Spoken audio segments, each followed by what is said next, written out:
سانحہ مشرقی پاکستان کے چند ماہ بعد تک ملک میں مارشل لا نافذ رہا۔ Bhutto chief martial law administrator اور دستور ساز اسمبلی کے سربراہ تھے۔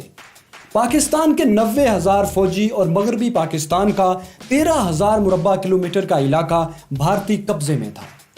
انہی معاملات کے حل کے لیے 1972 میں بھٹو نے بھارت سے شملہ معاہدہ کیا۔ انہوں نے مذاکرات کے ذریعے بھارت سے 13,000 مربع کلومیٹر کا علاقہ واپس لے لیا۔ اب مسئلہ تھا 90,000 جنگی قیدیوں کی واپسی کا۔ بھٹو نے چین کے ذریعے اقوام متحدہ میں بنگلہ دیش کا راستہ روکا۔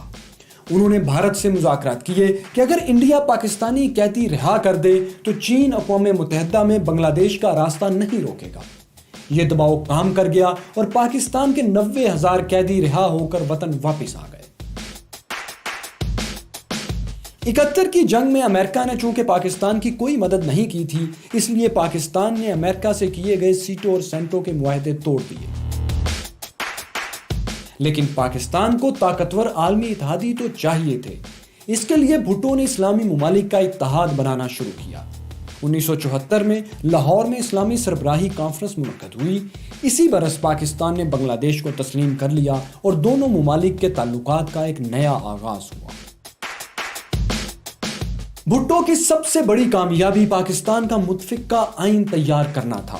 اس آئین میں وزیر اعظم کے اختیارات بڑھا دیے گئے اور بھٹو نئے پاکستان کے پہلے وزیر اعظم بنے۔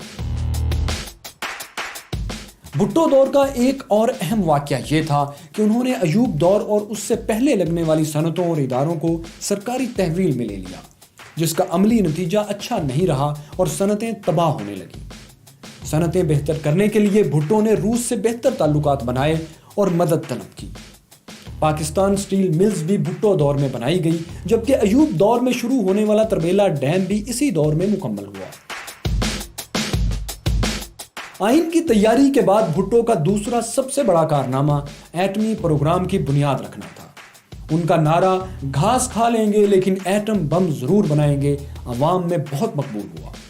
تاہم اسلامی ممالک کا بلاک بنانے کی کوششوں اور ایٹمی پروگرام کی وجہ سے امریکہ بھٹو کے خلاف سرگرم ہو گیا۔ امریکی وزیر خارجہ ہنری کسنجر نے بھٹو کو نشان عبرت بنانے کی دھمکی دے ڈالی۔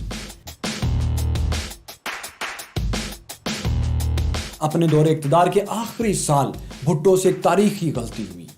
عام انتخابات 1978 میں ہونا تھے، لیکن بھٹو کو اس کے مشیروں نے بتایا کہ اگر وہ 1 سال پہلے انتخابات کروا دیں تو ان کی جیت یقینی ہے۔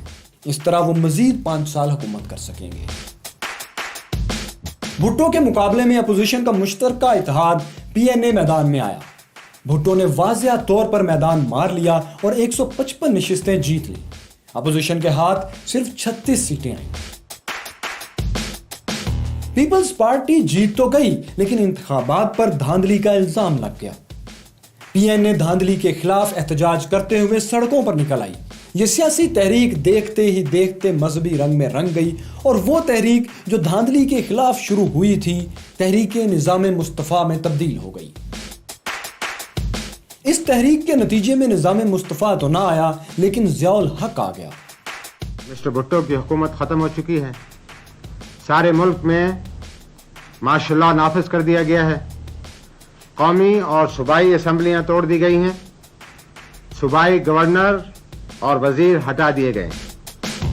بھٹو ضیاء الحق پر بہت اعتبار کرتے تھے، بالکل اسی طرح جیسے ایوب بھٹو پر اور اسکندر مرزا ایوب خان پر اعتبار کرتے تھے۔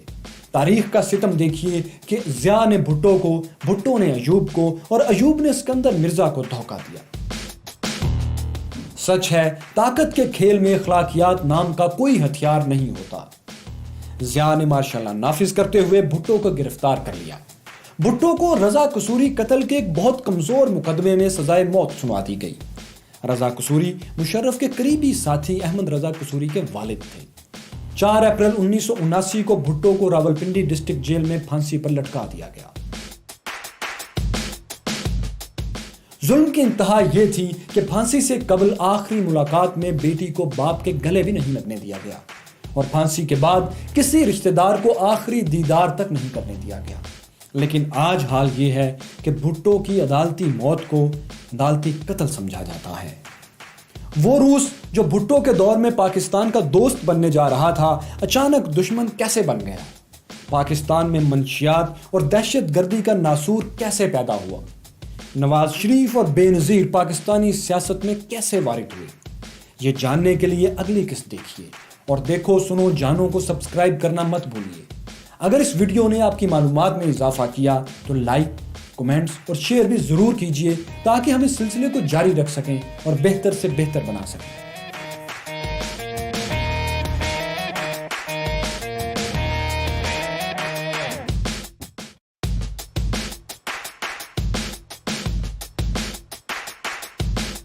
سانحہ مشرقی پاکستان کے چند ماہ بعد تک ملک میں مارشل لا نافذ رہا۔ Bhutto chief martial law administrator اور دستور ساز اسمبلی کے سربراہ تھے۔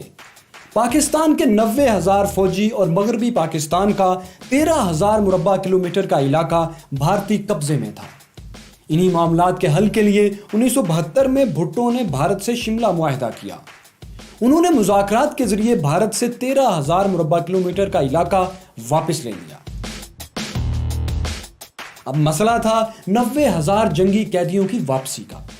بھٹو نے چین کے ذریعے اقوام متحدہ میں بنگلہ دیش کا راستہ روکا۔ انہوں نے بھارت سے مذاکرات کیے کہ اگر انڈیا پاکستانی قیدی رہا کر دے تو چین اقوام متحدہ میں بنگلہ دیش کا راستہ نہیں روکے گا۔ یہ دباؤ کام کر گیا اور پاکستان کے 90,000 قیدی رہا ہو کر وطن واپس آ گئے۔ 71 کی جنگ میں امریکہ نے چونکہ پاکستان کی کوئی مدد نہیں کی تھی، اس لیے پاکستان نے امریکہ سے کیے گئے سیٹوں اور سینٹوں کے معاہدے توڑ دیے۔ لیکن پاکستان کو طاقتور عالمی اتحادی تو چاہیے تھے۔ اس کے لیے بھٹو نے اسلامی ممالک کا اتحاد بنانا شروع کیا۔ 1974 میں لاہور میں اسلامی سربراہی کانفرنس منعقد ہوئی۔ اسی برس پاکستان نے بنگلہ دیش کو تسلیم کر لیا اور دونوں ممالک کے تعلقات کا ایک نیا آغاز ہوا۔ بھٹو کی سب سے بڑی کامیابی پاکستان کا متفقہ آئین تیار کرنا تھا۔ اس آئین میں وزیر اعظم کے اختیارات بڑھا دیے گئے اور بھٹو نئے پاکستان کے پہلے وزیر اعظم بنے۔ بھٹو دور کا ایک اور اہم واقعہ یہ تھا کہ انہوں نے ایوب دور اور اس سے پہلے لگنے والی صنعتوں اور اداروں کو سرکاری تحویل میں لے لیا، جس کا عملی نتیجہ اچھا نہیں رہا اور صنعتیں تباہ ہوئیں۔